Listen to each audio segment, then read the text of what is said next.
The Stoic view on facing your fears. Fear is something we all know.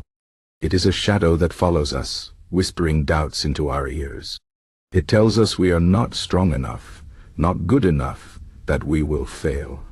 But the Stoics, the ancient philosophers who taught us how to live with wisdom and courage, had a different view. They did not run from fear. They did not let it control them. Instead, they faced it head-on, understanding it, and even using it to grow stronger. This is the Stoic way.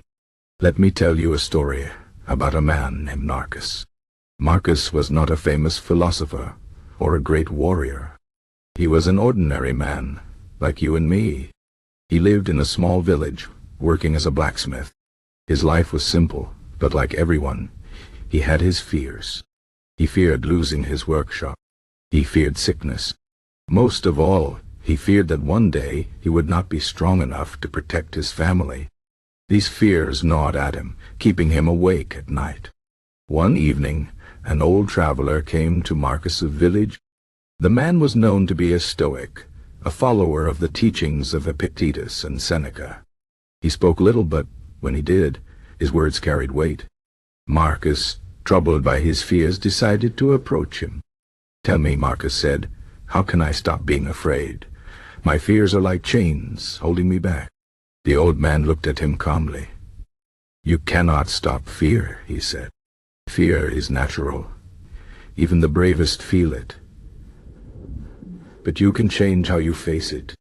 He picked up a piece of iron from Marcus's workshop, holding it in the fire. "See how the metal trembles in the heat. It does not break. It becomes stronger. Fear is like this fire. If you let it shape you, you will not be destroyed. You will be tempered." Marcus frowned.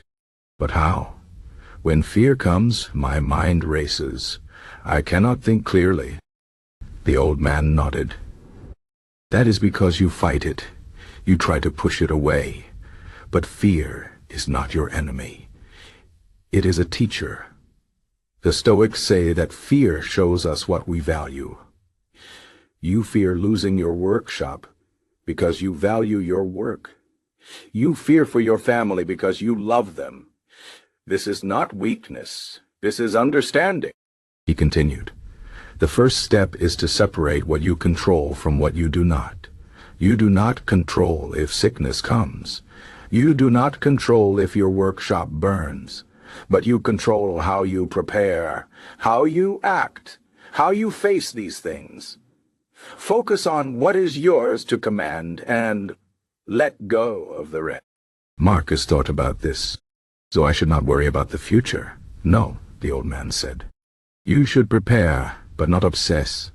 Imagine the worst that can happen. Face it in your mind. If you lose your workshop, what will you do?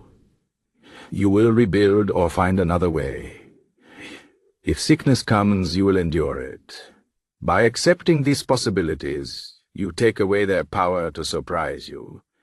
This is what the Stoics call premeditatio, malorum." Over the next weeks, Marcus practiced this. Every morning he would sit quietly and imagine the things he feared. He pictured his workshop in ruins. He imagined his family in hardship. At first it was painful. His heart would race, his hands would shake. But slowly something changed. He realized that even in the worst moments he could still act. He could still choose. The fear was still there, but it no longer ruled him. One day, a storm swept through the village. The winds were fierce, and the rain fell like arrows. Marcus heard the crash of wood and rushed outside.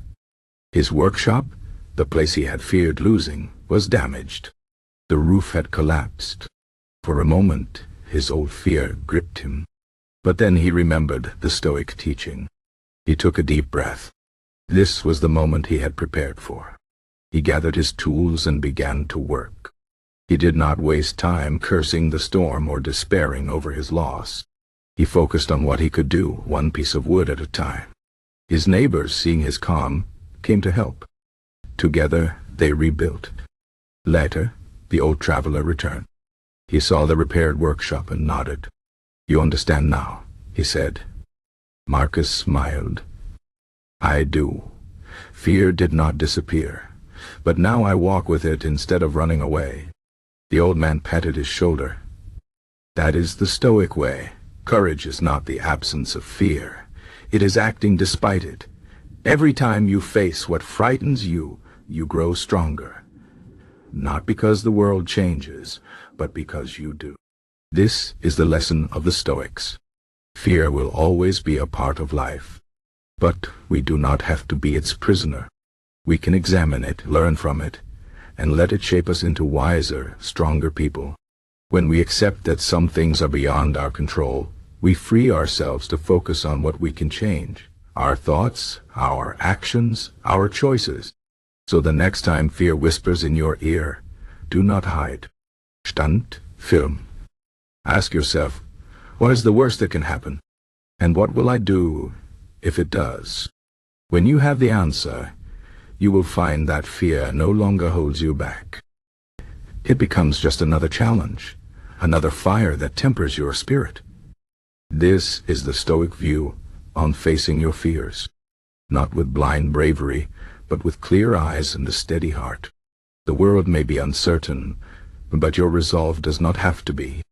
Face what scares you, and in doing so discover your true strength. Remember, you are not alone in this. The Stoics walked this path before you. And like them, you have the power to meet fear not as a victim, but as a student. Learn its lessons, and you will find that on the other side of fear lies not destruction, but freedom.